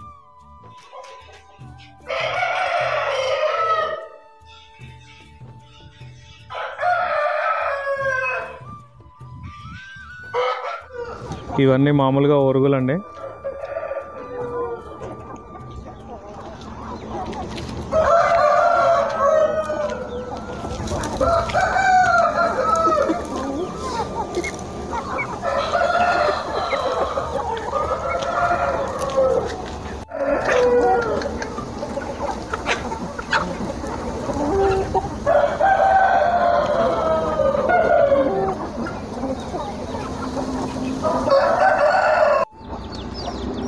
బకెట్ తీసుకురా ఒకటి, 5 కిలోల నీళ్ళు పెట్టాలి బయట మొత్తం.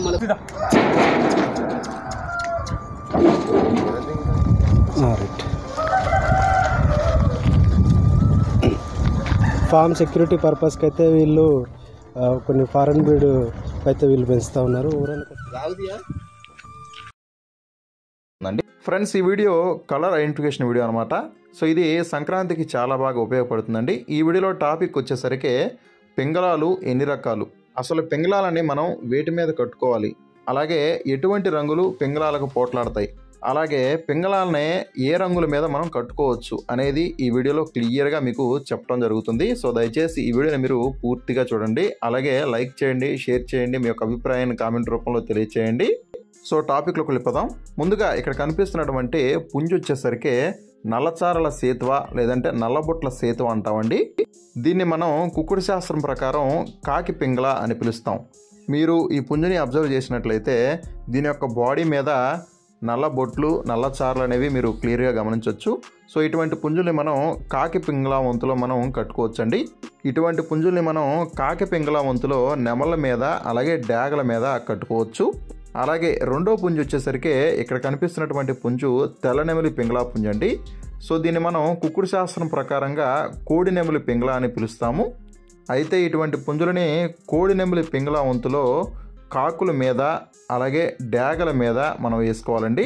సో కోడి నెమలి పింగళాకి ఎప్పుడైతే వంతుంటుందో ఆ టైంలో కాకుల మీద అలాగే డ్యాగల మీద వీటిని మనం వేసుకోవాలి. అలాగే మూడో పుంజు వచ్చేసరికి ఇది కోడి ఎర్ర కక్కెర పుంజు అనమాట. సో మనం ఎక్కడైనా సరే కోడి ఎర్ర కక్కెర అని మనం దీన్ని పిలుస్తూ ఉంటాం. అయితే కుక్కుడు శాస్త్రం ప్రకారం చూసుకున్నట్లయితే ఇది కోడి డ్యాగ పింగళ అని పిలుస్తామండి. కోడి డ్యాగ పింగళ అంటారు దీన్ని. సో దీన్ని మనం కోడికి డ్యాగ్కి పింగళాకి ఎప్పుడైతే మనకు వంతుంటుందో ఆ టైంలో మనం దీన్ని యూజ్ చేసుకోవాలండి. కోడి డ్యాగ పింగళ అనమాట. సో దీన్ని క్లియర్గా మనం కుకుడు శాస్త్రం ప్రకారం కోడి డాగ పింగళ వంతులో మనం కట్టుకోవాలి. ఎప్పుడైతే కోడి డాగ పింగళకి విజయం ఉంటుందో ఆ టైంలో నెమళ్ళ మీద అలాగే కాకుల మీద వీటిని మనం కట్టుకోవచ్చండి. అలాగే 4th వన్ వచ్చేసరికి ఇక్కడ కనిపిస్తున్నటువంటి పుంజు కాకిపోల లేదంటే పొడకోడి అని చెప్పేసి అంటూ ఉంటాం. అయితే కుకుడు శాస్త్రం ప్రకారం దీన్ని మనం కోడి కాకి పింగళ అని పిలుస్తామండి. సో దీన్ని కుకుడు శాస్త్రం ప్రకారం కోడి కాకి పింగళ వంతులో మనం దీన్ని పోట్లాడించుకోవాలండి. సో దీన్ని కోడి కాకి పింగళ వంతులో నెమళ్ళ మీద అలాగే డాగల మీద మనం వేసుకోవాలండి ఈ పుంజుని. అలాగే 5వ పుంజు వచ్చేసరికి ఇది కోడి నెమలి పర్ల లేదంటే తెల్ల నెమలి పర్ల అని అంటూ ఉంటారండి. దీన్ని మనం కుకుడు శాస్త్రం ప్రకారం కోడి నెమలి పింగళ అని పిలుస్తాము. ఇటువంటి పుంజులని మనం కోడి నెమలి పింగళ వంతులో కాకుల మీద అలాగే డాగల మీద వేసుకోవాలండి. అలాగే 6వ పుంజు వచ్చేసరికి దీన్ని కొంతమంది ఎర్ర అబ్రాసు, కోడి ఎర్ర అబ్రాసు గౌడు, కోడి అబ్రాస్ అని పిలుస్తూ ఉంటారండి. సో ఈ పుంజుని కుకుడు శాస్త్రం ప్రకారం కోడి ఎర్ర నెమలి పింగళ అని పిలుస్తాం అనమాట. ఈ పుంజుని 2 రకాలుగా వాడుకోవచ్చండి. కోడి నెమలి పింగళ వంతులో యూజ్ చేసుకోవచ్చు, అలాగే కోడి ఎర్ర నెమలి పింగళ వంతులో కూడా మనం యూజ్ చేసుకోవచ్చు అనమాట. కుకుడు శాస్త్రం ప్రకారం కోడి ఎర్ర నెమలి పింగళ వంతులో మనం యూజ్ చేసుకునేటప్పుడు కాకుల మీద దీన్ని మనం పెట్టుకోవాలండి. అలాగే 7వ పుంజు వచ్చేసరికి దీన్ని గరుడ మైల లేదంటే ఎర్ర మైల అని చెప్పేసి అంటూ ఉంటారండి. సో ఇది కూడా పింగళ వంతులోనే పోట్లాడుతుంది. దీన్ని మనం కుకుడు శాస్త్రం ప్రకారం కోడి ఎర్ర పింగళ వంతులో మనం యూజ్ చేసుకోవాలండి. కోడి ఎర్ర పింగళ లేదంటే కోడి డాగ పింగళ. సో కోడి డాగ పింగళ వంతులో మనం దీన్ని కాకుల మీద అలాగే నెమళ్ళ మీద మనం దీన్ని యూజ్ చేసుకోవాలన్నమాట. కాకుల మీద నెమళ్ళ మీద దీన్ని మనం పెట్టుకోవాలండి. అలాగే 8వ పుంజు వచ్చేసరికి దీన్ని తెల్ల కక్కెర అని అంటూ ఉంటారండి. దీన్ని కుకుడు శాస్త్రం ప్రకారం కోడి పింగళ వంతులో మనం కట్టుకోవాలన్నమాట. కుకుడు శాస్త్రం ప్రకారం దీన్ని కోడి పింగళ అని అంటారన్నమాట. ఈ పుంజుని మనం కోడి పింగళ వంతులో డాగల మీద అలాగే నెమళ్ళ మీద మనం కట్టుకోవచ్చు అనమాట.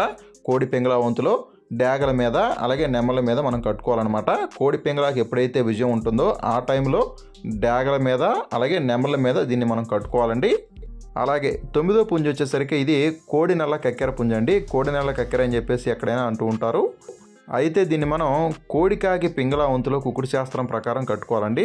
కుకుడు శాస్త్రం ప్రకారం కోడికాకి పింగళ అని మనం దీన్ని అనొచ్చు. సో ఇది కోడికి కాకి పింగళకి కోడికాకి పింగళ ఎప్పుడైతే విజయం ఉంటుందో డాగల మీద అలాగే నెమళ్ళ మీద ఈ పుంజుని మనం కట్టుకోవచ్చండి. అలాగే 10వది వచ్చేసరికి దీన్ని మనం డాగపోల లేదంటే కోడి డాగపోల అని చెప్పేసి మనం పిలుస్తూ ఉంటామండి. సో దీన్ని మనం కుకుడు శాస్త్రం ప్రకారం కోడి డాగ పింగళ వంతులో దీన్ని మనం కట్టుకోవాలండి. కోడికి డాగ్కి అలాగే పింగళకి ఎప్పుడైతే విజయం ఉంటుందో ఆ టైంలో మనం దీన్ని కట్టుకోవాలన్నమాట. కోడి డాగ పింగళ వంతులో మనం నెమల మీద అలాగే కాకుల మీద దీన్ని మనం కట్టుకోవాలండి. సో కోడి డాగ పింగళకి ఎప్పుడైతే విజయం ఉంటుందో నెమళ్ళ మీద కాకి నెమళ్ళ మీద మనం వీటిని కట్టుకోవచ్చు అనమాట. అలాగే నెక్స్ట్ వన్ వచ్చేసరికి ఇది చింతపిక్కల నెమలి డాగ పుంజు అండి. దీన్ని మనం కుకుడు శాస్త్రం ప్రకారం డాగ పింగళ వంతులో కట్టుకోవచ్చు. డాగ పింగళ వంతులో కట్టుకోవచ్చు అనమాట కుకుడు శాస్త్రం ప్రకారం దీన్ని. ఇటువంటి పుంజులకి లోపల కుసి తెలుపుంటే కోడి డాగ పింగళ వంతులో కట్టుకోవాలండి. గట్టి కుసున్నా లేదంటే ఎర్ర కుసున్నా కూడా డాగ పింగళ వంతులోనే మనం దీన్ని కట్టుకోవచ్చు. డాగ పింగళ వంతులో దీన్ని కాకుల మీద అలాగే నెమళ్ళ మీద మనం ఈ పుంజుని కట్టుకోవచ్చు అండి. సో కుకుడు శాస్త్రం ప్రకారం డాగ పింగళ ఎప్పుడైతే గెలుపులో ఉంటుందో ఆ టైంలో నెమళ్ళ మీద అలాగే కాకుల మీద దీన్ని మనం కట్టుకోవాలన్నమాట. నెక్స్ట్ వన్ వచ్చేసరికి ఇది కాకిపోల పుంజు అనమాట. సో ఎక్కడైనా సరే దీన్ని కాకిపోల అని చెప్పేసి పిలుస్తూ ఉంటారు. దీన్ని మనం కుకుడు శాస్త్రం ప్రకారం కాకి పింగళ వంతులో కట్టుకోవచ్చు అనమాట. కాకి పింగళ వంతులో దీన్ని మనం కుకుడు శాస్త్రం ప్రకారం కట్టుకోవాలన్నమాట. అలాగే కోడికాకి పింగళ వంతులో కూడా మనం దీన్ని యూజ్ చేసుకోవచ్చు అండి. కాకి పింగళ లేదంటే కోడికాకి పింగళ ఈ రెండింటిలో కూడా దీన్ని మనం కుకుడు శాస్త్రం ప్రకారం యూజ్ చేసుకోవచ్చు అనమాట. సో కుకుడు శాస్త్రం ప్రకారం కాకి పింగళ ఎప్పుడైతే గెలుపులో ఉంటుందో ఆ టైంలో నెమల మీద అలాగే డాగల మీద దీన్ని మనం కట్టుకోవచ్చు అండి. నెక్స్ట్ వన్ వచ్చేసరికి ఇది కూడా సేమ్ అండి, కోడికాకి పింగళ. దీన్ని కూడా మనం కోడికాకి పింగళ వంతులో మనం యూజ్ చేసుకోవాలి. నెమల మీద అలాగే డాగల మీద మనం దీన్ని కట్టుకోవచ్చు అనమాట. నెక్స్ట్ వన్ వచ్చేసరికి ఇది ఎర్ర అబ్రాస్ అని పిలుస్తూ ఉంటారండి. దీన్ని మనం కుకుడు శాస్త్రం ప్రకారం ఎర్రనెమిలి పింగళ వంతులో కట్టుకోవాలి. కుకుడు శాస్త్రం ప్రకారం ఎర్రనెమిలి పింగళ వంతులో మనం దీన్ని కట్టుకోవాలండి. అలాగే ఇది రెండవ రంగుకి వస్తుందండి, మొదటి రంగు అయితే కాదు. మొదటి రంగు వచ్చేసరికి ఎర్రనెమిలి పింగళ ఏదైతే ఉందో అదే మొదటి రంగు వస్తుంది, ఇది రెండో రంగు వస్తుంది అనమాట. సో దీన్ని మనం ఎర్రనెమిలి పింగళ మీదకి మనం వేసుకున్నప్పుడు ఎర్రనెమిలి పింగళనే విజయం సాధించడానికి అవకాశం ఉంటుంది. ఇది సెకండ్ రంగు అనమాట. సో దీన్ని మనం కుకుడు శాస్త్రం ప్రకారం ఎర్రనెమిలి పింగళకి ఎప్పుడైతే విజయం ఉంటుందో ఆ టైంలో కాకుల మీద అలాగే కోడి కాకుల మీద దీన్ని మనం కట్టుకోవచ్చండి. అలాగే నెక్స్ట్ వన్ వచ్చేసరికి ఇది కోడికాకి పోల అంటూ ఉంటారండి. కొంతమంది కోడి పోల అంటుంటారు, కొంతమంది కోడికాకి పోల అంటుంటారు. సో దీన్ని మనం కుకుడు శాస్త్రం ప్రకారం కోడి కాకి పింగళ వంతులో మనం దీన్ని కట్టుకోవాలండి. కోడికాకి పింగళ అని మనం కుకుడు శాస్త్రం ప్రకారం చెప్పొచ్చు. సో దీన్ని మనం కోడికాకి పింగళ ఎప్పుడైతే విజయం సాధిస్తుందో, ఎప్పుడైతే విజయంలో ఉంటుందో కోడికాకి పింగళ వంతులో మనం దీన్ని నెమళ్ళ మీద అలాగే డ్యాగల మీద ఉపయోగించుకోవాలన్నమాట. కోడికాకి పింగళ ఎప్పుడైతే విజయంలో ఉంటుందో ఆ టైంలో నెమళ్ళ మీద అలాగే డ్యాగల మీద మనం దీన్ని పోట్లాడించుకోవాలి. అలాగే నెక్స్ట్ వన్ వచ్చేసరికి ఇది సేత్వా పుంజ అండి. దీన్ని మనం కుకుడు శాస్త్రం ప్రకారం కోడి పింగళ వంతులో మనం దీన్ని యూజ్ చేసుకోవాలన్నమాట. కుకుడు శాస్త్రం ప్రకారం దీన్ని కోడి పింగళ అంటారండి. సో కోడికి పింగళాకి ఎప్పుడైతే విజయం ఉంటుందో ఆ టైంలో మనం దీన్ని ఉపయోగించుకోవాలన్నమాట. కోడి పింగళాకి ఎప్పుడైతే విజయం ఉంటుందో ఆ టైంలో దీన్ని యూజ్ చేసుకోవాలండి. దీన్ని కాకుల మీద నెమళ్ళ మీద అలాగే డ్యాగల మీద కోడి పింగళ టైమింగ్లో కాకుల మీద డ్యాగల మీద నెమళ్ళ మీద దీన్ని మనం కట్టుకోవచ్చండి. అలాగే నెక్స్ట్ వన్ వచ్చేసరికి ఇది నల్లబుట్ల సేతువా పుంజ అండి. దీన్ని కూడా మనం కాకి పింగళ వంతులో యూజ్ చేసుకోవాలన్నమాట. సో కుకుడు శాస్త్రం ప్రకారం మనం దీన్ని కాకి పింగళ అనొచ్చండి. కాకి పింగళాకి ఎప్పుడైతే గెలుపు ఉంటుందో ఆ టైంలో మనం దీన్ని యూజ్ చేసుకోవాలన్నమాట. కుకుడు శాస్త్రం ప్రకారం కాకి పింగళాకి ఎప్పుడైతే గెలుపు ఉంటుందో ఆ టైంలో నెమళ్ళ మీద అలాగే డ్యాగల మీద మనం దీన్ని యూజ్ చేసుకోవాలండి. సో మీకు మ్యాక్సిమం పింగళాల గురించి ఒక అవగాహన వచ్చిందని నేనైతే అనుకుంటున్నానండి. ఐడెంటిఫికేషన్ మొత్తం కూడా మీకు క్లియర్గా అర్థమైంది అనుకుంటున్నాను. అలాగే పింగళాల్లో రంగులని ఇంకా ఏమైనా నేను మర్చిపోయినట్టుంటే కింద కామెంట్ చేయండి. నెక్స్ట్ వీడియోలో వీటిని యాడ్ చేసి నేను వీడియో చేస్తాను. సో ఈ వీడియో మీకు నచ్చినట్లయితే ఖచ్చితంగా లైక్ చేయండి. మీ ఫ్రెండ్స్ అందరికీ ఈ వీడియోని షేర్ చేయండి. మీ యొక్క అభిప్రాయాన్ని కామెంట్ రూపంలో. ప్రతి శనివారం లాగానే ఈ శనివారం కూడా ఒక టాపిక్ అయితే తీసుకొని చేయడం జరుగుతుందండి. సో ఆ టాపిక్ ఏంటంటే నాటుకోళ్లలో సజ్జు వచ్చిన కోళ్ళకి ఈకలు తొందరగా రావాలంటే ఏం చేయాలి, ఎలాంటి చర్యలు తీసుకోవాలనే దాని మీద ఈరోజు టాపిక్ చేయడం జరుగుతుంది. సో దయచేసి ఈ వీడియోని మీరు ఎక్కడా స్కిప్ చేయకుండా పూర్తిగా చూడండి. ఎందుకంటే స్కిప్ చేసినట్లయితే మీకు పూర్తిగా అర్థం కాదు. సో అందుకని ఎక్కడ కూడా స్కిప్ చేయకుండా పూర్తిగానే వీడియో చూడండి. మామూలుగా ఈ సజ్జు రావటం అనేది నాటుకోళ్లలో కన్నా కూడా జాతి కోళ్లలో ఎక్కువగా వస్తూ ఉంటుందండి. అలాగే ఈ సజ్జు వచ్చేసరికి ఒక ఏడాదికి 3 సార్లు వస్తుందండి. ఒక సంవత్సరంలో 3 సార్లు సజ్జు వస్తుందన్నమాట కోళ్ళకి. ఈ సజ్జు అంటే ఏంటంటే కోళ్లలో ఉన్నటువంటి నాచు ఈకలన్నీ కూడా ఊడిపోయి వాటి స్థానంలో కొత్త ఈకలు అనేవి వస్తూ ఉంటాయండి. సో దీనినే మనకి సజ్జు అని అందరూ అంటూ ఉంటారు. సో ఇలా కోడి యొక్క ఈకలు మొత్తం ఊడిపోయినప్పుడు వాటి యొక్క తోక భాగంలో ఈకలు అలాగే రెక్క భాగంలో ఈకలు అలాగే ఒంట్లో ఉన్నటువంటి చిన్న చిన్న ఈకలు మొత్తం కూడా రాలిపోయినప్పుడు ఏంటంటే దాని చర్మం మొత్తం కూడా ఒళ్ళు మొత్తం కూడా చాలా నొప్పులు చేస్తూ ఉంటుందండి. చాలా నొప్పిగా ఉంటుందన్నమాట కోడికి. ఆ సమయంలో కోడిని తప్పిని వేసినా కానీ లేదంటే పందెం వేసినా కానీ కోడి పారిపోయే అవకాశం ఎక్కువగా ఉంటుందండి. ఒళ్ళంతా నొప్పులు చేసి నొప్పికి భరించలేక పారిపోయే అవకాశం ఉంటుంది. సో అందుకనే సజ్జులో ఉన్నటువంటి కోడిని పందెం వేయరండి. సో ఇప్పుడు మనం సజ్జులో ఉన్నటువంటి కోడికి ఈకలు తొందరగా రావాలంటే ఏం చేయాలి, అలాగే ఎలాంటి చర్యలు తీసుకోవాలని అనేది నేను ఈ వీడియోలో మనం పూర్తిగా చూపిస్తానండి. ముందుగా మనం కోడిని పూర్తిగా పరిశీలించాలండి. సో ఎక్కడైతే మనకి ఈకలు ఊడిపోయాయో చూసుకోవాలి, అలాగే ఎక్కడైనా ఈకలు ఇరిగిపోయామో చూసుకోవాలండి. సో ఇరిగిపోయినటువంటి ఈకల్ని పీకేసేయాలన్నమాట, ఉంచకూడదు వాటిని. సో ఇరిగిపోయిన వాటిని అలా ఉంచడం వల్ల అవి మళ్ళీ ఊడిపోవడానికి చాలా టైం పడుతుంది. సో ఆ స్థానంలో ఇంకోటి రావడానికి కూడా చాలా టైం పడుతుందండి. సో అలా కాకుండా మనం ఎప్పుడైతే మిగతా ఈకలు సజ్జలో ఉన్నాయో సో వాటితో పాటుగా ఈ ఈకలు కూడా వచ్చేటట్టు చూసుకోవాలండి. సో అందుకనే వాటిని మొత్తాన్ని కూడా పీకేసేయాలి. ఇరిగిపోయినటువంటి వాటిని మొత్తాన్ని కూడా నేను పీకేసేయాలన్నమాట. ముందుగా మనం బియ్యం కడిగినటువంటి వాటర్ని తీసుకోవాలండి. సో ఇది చాలామందికి తెలుసు, కొంతమందికి తెలియదు. తెలియని వాళ్ళ కోసమే చెప్తున్నానండి. బియ్యం కడిగిన వాటర్ని కూడా 3 రోజులు 2 రోజుల నుంచి నానబెట్టినట్టు వాటర్ అయితే బాగుంటాయండి. సో అప్పటికప్పుడు కడిగిన వాటర్ కాకుండా 2-3 డేస్ బ్యాక్ అయితే చాలా మంచి ఫలితం వస్తుందన్నమాట. అలాగే మనం సజ్జలు కానీ లేకపోతే రాగులు కానీ ఏమైతే కడిగేస్తామో అంటే నానబెడుతూ ఉంటామో ఆ వాటర్ని మనం పారబోస్తూ ఉంటామండి. కానీ అలా కాకుండా వాటిని కూడా మనం యూజ్ చేసుకోవచ్చు.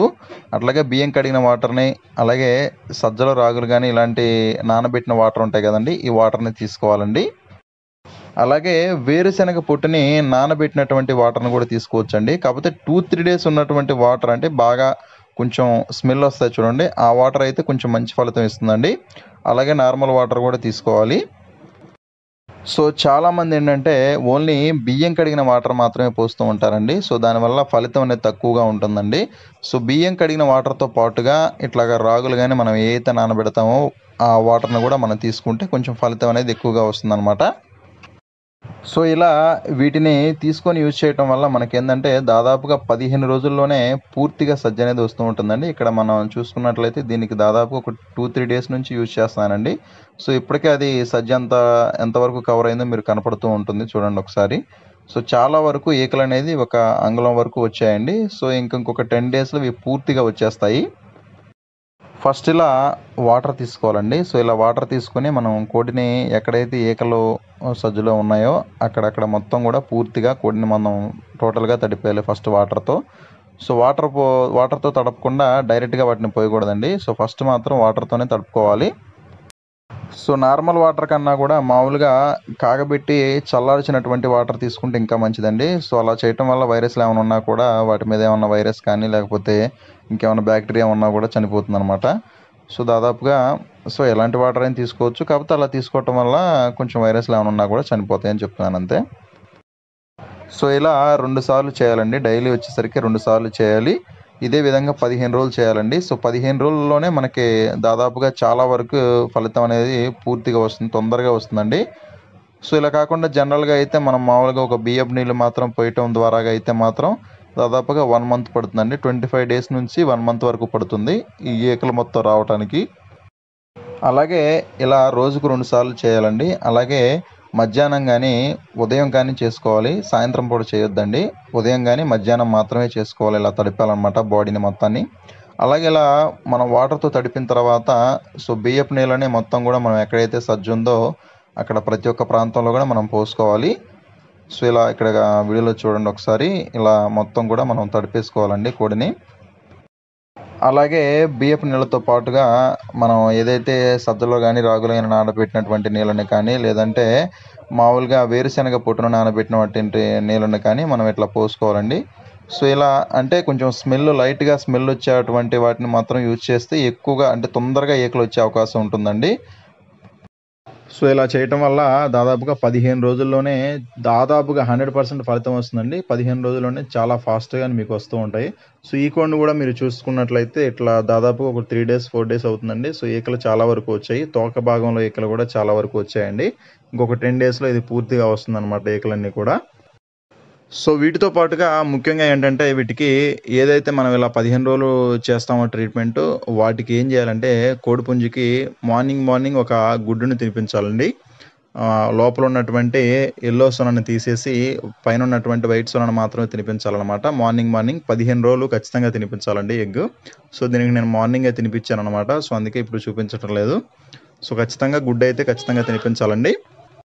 సో ఎవరైతే మారుబేరం చేస్తారో అలాగే వాళ్ళ కోడిపుంజుని అమ్మాలనుకుంటారో అలాంటి వాళ్ళకి ఏంటంటే కోడి అందంగా ఉంటేనే రేట్ అనేది ఎక్కువగా పలుకుతుందండి.